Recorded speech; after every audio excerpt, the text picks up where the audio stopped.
Tiny Acres Homestead. So today we are cleaning out the freezer. We've got a whole cow, or half a cow, and a whole pig coming soon, and I am running out of freezer space.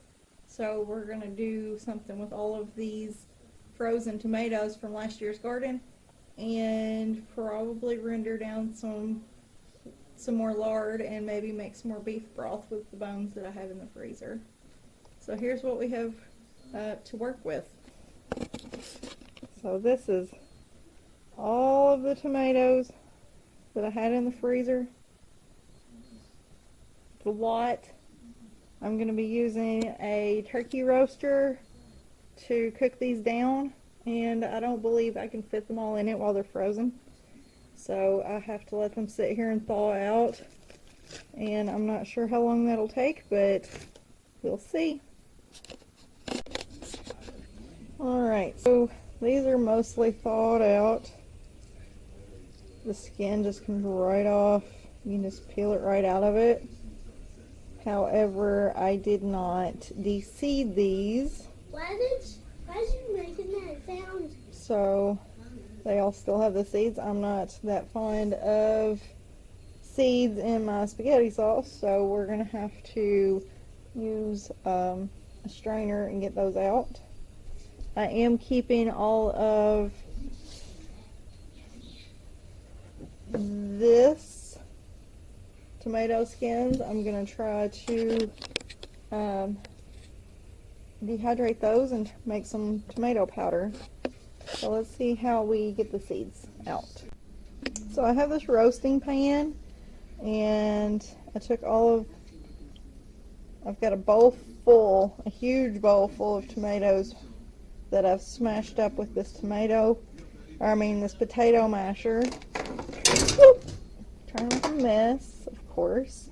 So I'm just going to try to run these through the strainer here, and not only is it going to mash them up more, it's also going to keep the seeds out. So, and I can't do that with one hand, so I'll show you what it looks like when it gets finished.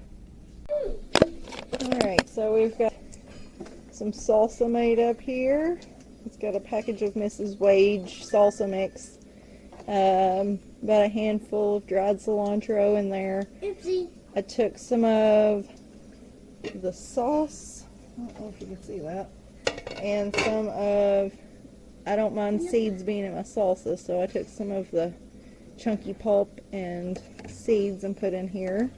Yeah. And we're going to get this water bathed in just a few minutes.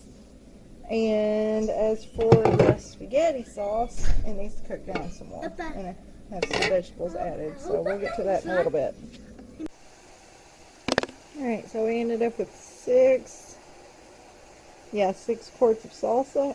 Pints. These are pints. 6 pints of salsa.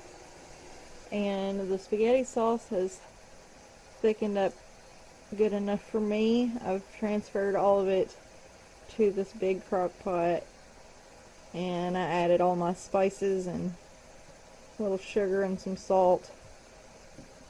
And no, I didn't measure. I don't have a recipe. I just keep adding things until it tastes good. So I'm going to put these in quarts. And whenever they finish processing, I'm just going to do these with pressure canner processing, because they do have onions and garlic and stuff in it. And I did not add any extra acid because I don't like the taste of extra acid in my spaghetti sauce. I did add some lime juice to my salsa. It called for vinegar, but that sounded disgusting, so I put lime juice.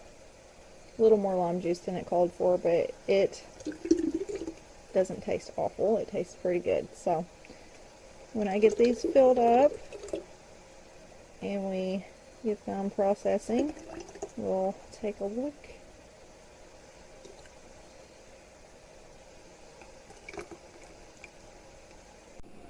Here we have 5 quarts of spaghetti sauce. So I'm going to pressure can these I don't remember how long. I'll tell you in a little bit. And I water bath canned the salsa. And all of those tomatoes cooked down to just this little bit. So, fun stuff. Alright, from about 40 or so pounds of tomatoes that were in my freezer, I managed to make 5 quarts of spaghetti sauce and 6 pints of salsa. I did save the tomato skins with the intent on drying them and making them into tomato powder, but I'm not feeling it, so I think I am just gonna give that as a treat to my chickens. They'll enjoy that.